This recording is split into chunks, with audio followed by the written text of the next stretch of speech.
আসসালামু আলাইকুম আরহামতুল্লাহি ওয়া বারাকাতুহু। আমরা হয়তোবা সকলেই জানতে পারছি যে সপ্তম শ্রেণীর একটা বইতে অর্থাৎ তারা সমকামিতা উস্কে দেওয়ার জন্য একটা গল্প লিখছেন তারা শরীফ থেকে শরীফা। আসলে এই বিষয় নিয়ে আমরা অনেকেই মাথা ঘামাইতেছি, আবার অনেকেই মাথা ঘামাইতেছি না, বা বিষয়টাকে আমরা হাস্যরস্যভাবে উড়াইয়া দিতেছি। কিন্তু এর গভীরতা যে কত, বা এর বাস্তবতা যে কি, একটু চিন্তা ভাবনা করলেই দেখা যাবে। কারণ আজ থেকে নিয়ে আসিফ স্যারের কথা অনুযায়ী যা বুঝতে পারলাম, আজ থেকে নিয়ে 100 বছর আগে যে আমেরিকায়ও এই বিষয় নিয়ে হাসাহাসি হইত। এখন তিনি বলতেছেন, মানে তিনি তথ্য অনুযায়ী বলতেছেন, আমেরিকার দেখা যায় যে প্রত্যেকটা ঘরে 3 জন 4 জন ছেলে মেয়ে হলে তার মধ্যে থেকে একজন সমকামিতা হয়ে যায়। কারণ কি, ওই যে বলা হইতেছে যে এই 7-এর যে বইটা আছে ওইখানে বলা হয়েছে কোনো ব্যক্তি দেখা যাইতেছে ছেলে, কোনো ব্যক্তি দেখা যাচ্ছে তার ছেলে আকার আকৃতির ছেলে, কিন্তু তার মনের ভিতরে তার মেয়েলি কাজ করে, তাহলে সে মেয়ে। অথবা কোনো মেয়ে কিন্তু তার ভিতরে কাজ করতেছে পুরুষত্ব, বা সে মনে করতেছে পুরুষ, তাহলে সে পুরুষ। অর্থাৎ এখানে তার দৈহিক গঠনের দিকে সে খেয়াল করবে না, বরং তার মনকে প্রাধান্য দিবে। তো এই দিক দিয়ে সে কথা বলতে গেছে। আসিফ স্যার তো বলতে গিয়ে যে পৃষ্ঠাটা ছিল সেই পৃষ্ঠা কিন্তু সিরা ফেলছে, এবং সিরা ফেলার পর এই বিষয়ে কিন্তু সে ভালোভাবে কিন্তু তথ্য দিছে।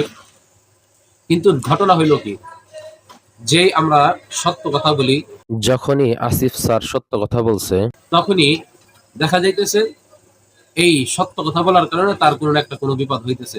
আসিফ স্যারের যে চাকরিটা ছিল সে চাকরিটা কিন্তু নাই। কারণ তাকে কিন্তু ক্লাস করতে নিষেধ করা হয়েছে।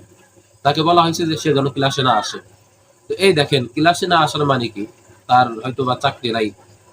দেখেন, এই সমস্ত কথা বলবে কে? এই সমস্ত কথা যদি আমরা না বলি, এই সমস্ত বিষয়ে যদি আমরা যদি প্রতিবাদ না করি, তো আজ থেকে নিয়ে তো প্রায় 10 বছর, 50 বছর, 100 বছর পর দেখা যাবে আমাদের দেশেও কিন্তু এরকম ভাবে সমকামিতার একটা প্রচলন আসবে, অমেলুতের মতন।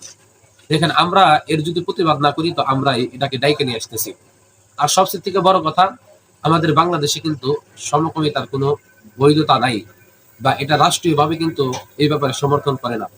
তো যেই দেশে রাষ্ট্রীয়ভাবে এটাকে সমর্থন করে না, নাউজুবিল্লাহ, তাহলে সেই দেশের বই পুস্তকে কিভাবে এই কথাগুলো লেখানো হয়, কিভাবে বই পুস্তকে এভাবে লিখে দিয়ে মানুষদের, অর্থাৎ এই বাচ্চাদের মগজ কিভাবে ধুলাই করা হয়, এই ব্যাপারে কি আরো কথা বলা দরকার না? এই ব্যাপারে কি কারো প্রতিবাদ করা দরকার না?